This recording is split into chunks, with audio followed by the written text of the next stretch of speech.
Hello, जय श्री कृष्णा, जय माता जी, राधे राधे दोस्तों। कैसे हो आप लोग? आप सबके ही आद्याशक्ति एस्ट्रोलॉजी चैनल में एस्ट्रोलॉजर प्रियंका आपको स्वागत करती हूँ। और आप लोगों को मैं कार्तिक मास की व्रत कथा सुना रही हूँ, जिसमें अभी बताने जा रही हूँ 12वां अध्याय का कथा। ध्यान से सुनिए।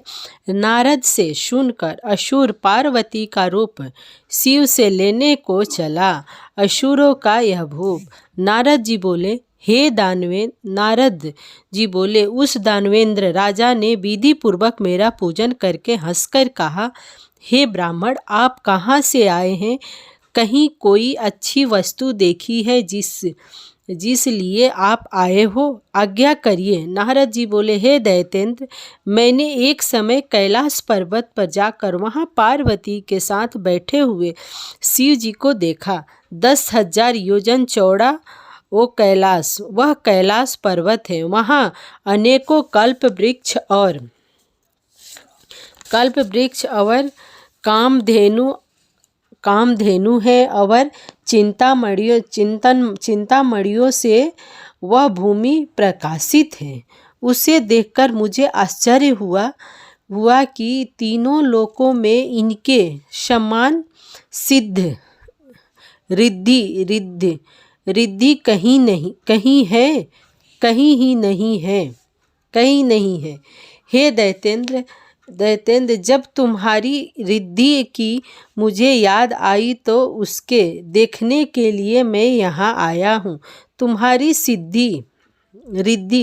रिद्धि को देखकर ऐसा लगता है कि त्रिलोकी में तुम्हारे समान भाग्यशाली कोई नहीं है। फिर भी स्त्री रत्न के बिना तुम्हारी उस सिद्धि को देखकर विचार करता हूँ कि महादेव जी के समान सुखी कोई त्रिलोकी में नहीं है। अप्सरा, नाग, कन्या आदि यद्यपि आपके यहाँ है तो भी पार्वती सी सुंदर नहीं, जिसके सुंदरता रूपी समुद्र में डूबकर ब्रह्मा तक ने अपने वीर को छोड़ दिया। रचना करते समय ब्रह्मा जी ने पार्वती जी जैसी अनेक अप्सराओं को बनाया, परंतु उनके रूप के समान कोई अप्सरा न हुई। स्त्री रत्न के भोगने वाले महादेव जी का वैभव श्रेष्ठ है। ऐसे कहिए कि जब मैं वहाँ से चल दिया तब वह दैत्यराज उसके रूप को सुनकर कामदेव से पीड़ित हो गया। तब भगवान की माया से मोहित होकर सिंह के पुत्र राहु को उसने महादेव जी के पास भेजा। उज्ज्वल चंद्रमा के समान कैलाश को क्षीण चंद्रमा की तरह अपने काले रंग से रंग कर वह राहु वहाँ गया। नंदी से निवेदन करने के बाद वह राहु महादेव जी के पास पहुंचा और बोला, हे वृषध्वज, तीनों लोकों के स्वामी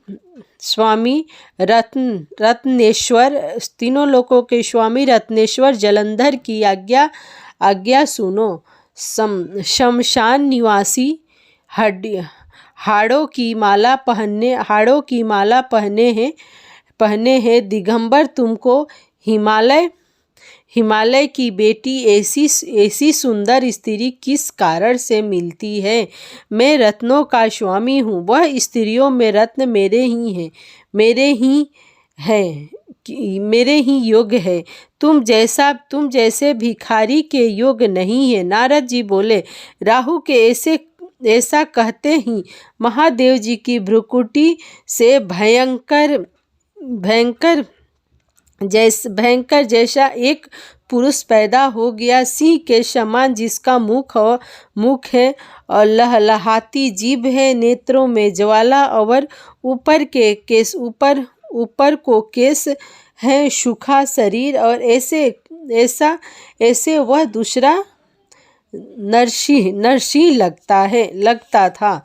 जब वह राहु को पकड़ के खाने लगा तब शिव जी ने इसका निषेध किया कि वह मारने योग्य नहीं है, यह दूत है और पराधीन है, छोड़ दो। यह वचन सुनकर राहु आकाश में छोड़ दिया। फिर भी महादेव जी की उस पुरुष ने प्रार्थना की। पुरुष बोला, मुझको बहुत भूख लगी है, हे देव मैं क्या खाऊं? शिव जी बोले, तू अपने हाथ पैर का मांस खा ले। नारद जी बोले, शिव जी की आज्ञा से उस पुरुष ने अपने हाथ पांव का मांस खा लिया। अब उसका केस सिर ही बाकी रह गया।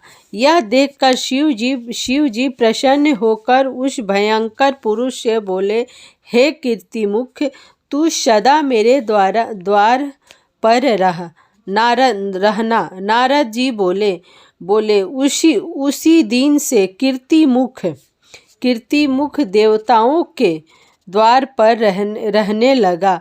जो पहले कीर्तिमुख का पूजन नहीं करते हैं उसका पूजन वृथा है। उससे छोड़ा गया राहु बरवर स्थल पर गिरा। इसी से बरवर नाम से प्रसिद्ध है। फिर उस राहु ने अपना द्वितीय जन्म समझकर जलंधर के पास जाके यह सब बातें कही। हरे कृष्ण।